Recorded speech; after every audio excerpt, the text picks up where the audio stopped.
We just spent 10 episodes walking through the bestiary.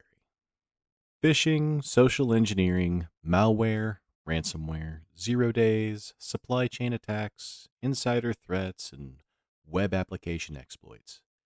If ARC 2 taught you anything, it's that the attack surface isn't one thing.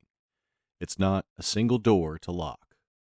It's a kingdom with 100 entry points, each one requiring a different kind of defense, a different kind of expertise, a different kind of discipline.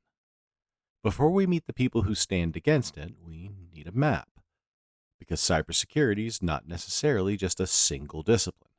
There are many, so let's explore them. Welcome back. I'm the architect. We closed the monster manual. You know what's out there. Now we build the other side of the picture, ARC 3, the adventuring party. And it starts here, with the map of the ground they stand on. First domain, secure design principles. Every castle built wrong has to be retrofitted with walls it should have had from the start.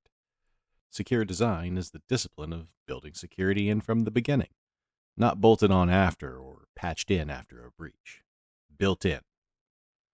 Least privilege. Every user, every system, every process gets exactly the access it needs, nothing more. Defense in depth. No single control protects everything. You layer, so when one layer fails, the next one holds. Separation of duties. No single person can approve and execute a sensitive action alone. 2 hands on every trigger that matters.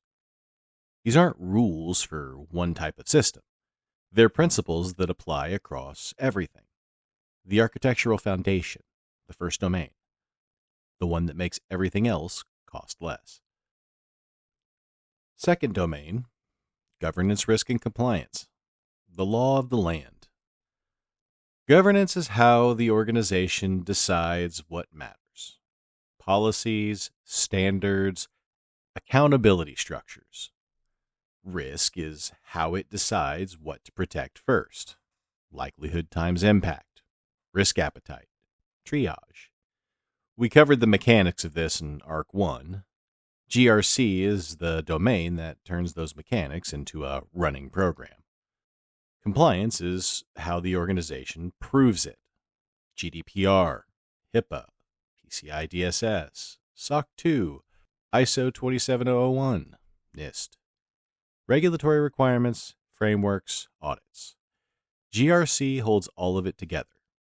It's the domain that translates law and principle into something an organization can actually operate. Domain 3. Data protection. What data do you have? Where is it? Who can access it? How is it classified? How is it protected in transit and at rest? Data protection is the domain that answers those questions. Encryption, data loss prevention, classification schemas, retention policies, and disposal. The data is why any of this matters. The files that got encrypted in ARC 2, that's what ransomware comes for. This domain is about making sure it stays yours. Domain 4. Identity and access management. Every breach eventually comes down to one question. Who got in and how? Identity and access management is the domain of the keys. Authentication, proving who you are. Authorization, deciding what you're allowed to do. Directory services, role-based access control, privileged access management, least privilege in practice, not just principle. And increasingly, non-human identities. Service accounts, automated pipelines, APIs calling other APIs. Systems authenticating to systems. IAM is the discipline of knowing exactly who and what holds a key to what, and making sure nothing holds a key that it shouldn't. Domain 5. Event auditing.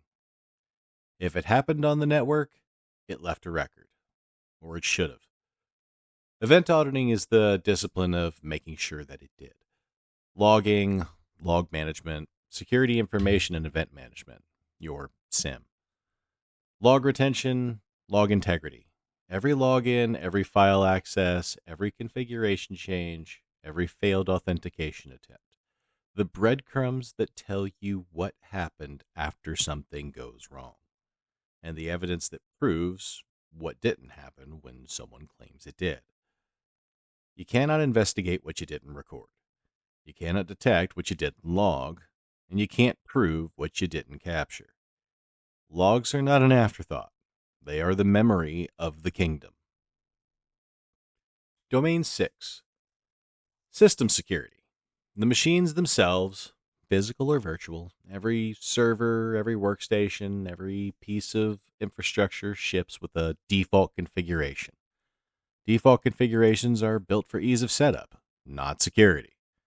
System security is the discipline of hardening those defaults, disabling services that aren't needed, and closing ports that should not be open, enforcing secure remote access policies, or managing patches at the operating system and infrastructure level, validating that configurations don't drift over time. The walls of the kingdom need maintenance. This domain keeps the stones in place. Domain 7. Network security. The roads and corridors. Firewalls, segmentation, intrusion detection, traffic monitoring, and DNS security. Everything in the kingdom connects through the network. Every user, every system, every service. That makes the network both essential and a primary target. We'll go deep on network security in ARC 4. For now, it's the domain of controlling what moves, where it moves, and how. The gates, the walls, the moats, and the rules that govern who passes through each. Domain 8. Application security. Most breaches don't come through the walls. They come through the front door. The application layer. Web applications, APIs, mobile apps, internal tooling is where attackers most often find a way in. We covered the anatomy of this in episode 17, the OWASP Top 10, and the Open Gate. Application security covers the full life cycle. The secure software development life cycle. Security requirements built into the code before it ships, not reviewed after, built in. Static and dynamic analysis. Testing the code itself and the running application for vulnerabilities before an attacker finds them. Penetration testing. Trying to break the application on purpose, with permission, of course, before someone else does it, without. And then fixing what you find. If you heard the phrase shift left, move security earlier in development, this is the domain that phrase lives in.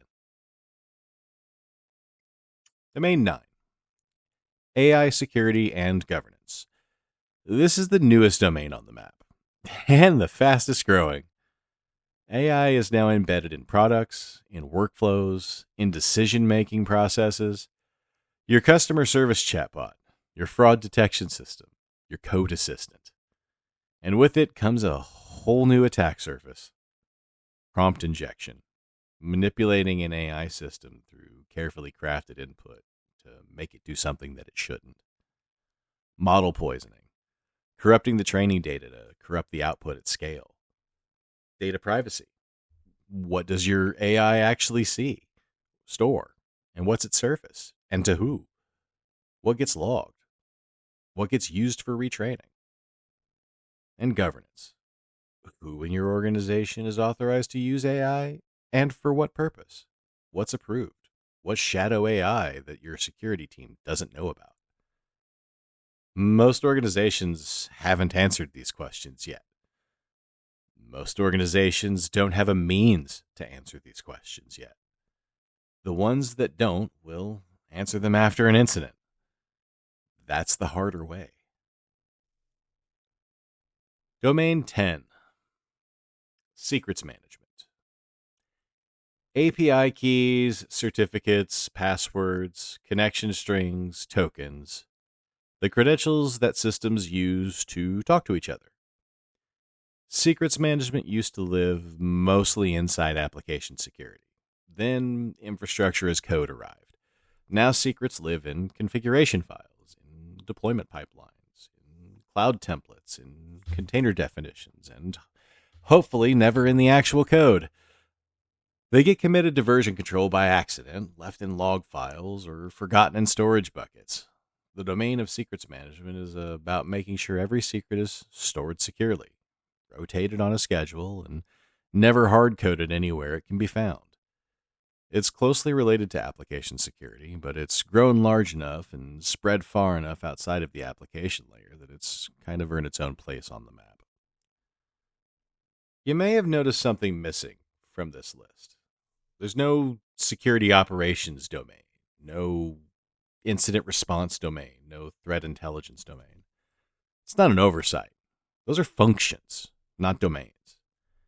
The Security Operations Center, the SOC, operates across event auditing, network security, system security, and more. It's how you run the program. It's not a knowledge area on its own. It can be a knowledge center for sure. Incident response is the process you execute when something goes wrong. It draws on almost every single one of those domains on the list. Threat intelligence is how you understand what's coming. It informs every domain. Domains are the knowledge areas. Functions are how you apply them. That distinction matters when you start building a team, because a team organized around functions without understanding domains is a team that covers processes but misses depth. The core lesson. There is no single discipline called cybersecurity. There are 10, give or take, domains, depending on who you ask. Each one of them a different kind of problem, each one requiring a different kind of expertise. A team organized around the word security without understanding what's underneath that is a team that covers the label without covering the ground. The domains are the ground. Everything else, the tools, the teams, the functions, is built on top of them. Your quest objective. Go find your organization's security policy, or your company's acceptable use policy. You know, those things that you sign annually but don't actually read. If you work somewhere that has one, read it. What domains does it touch? Does it cover data protection? IAM. Acceptable use of AI. What's missing? If you don't work somewhere with a security policy, go look up NIST's Cybersecurity Framework Summary. It's free, it's public, and it maps directly to these domains, give or take. 15 minutes, one read. You don't need to understand all of it. You need to see how the domains connect to real decisions. We have the map, 10 domains, the full landscape of what security actually covers. Next time, how these translate into the people who work them. The roles, the functions, and the beginning of the adventuring party. Who covers what, where the lanes overlap, and why no single person covers all 10. I'm the architect. We'll talk soon.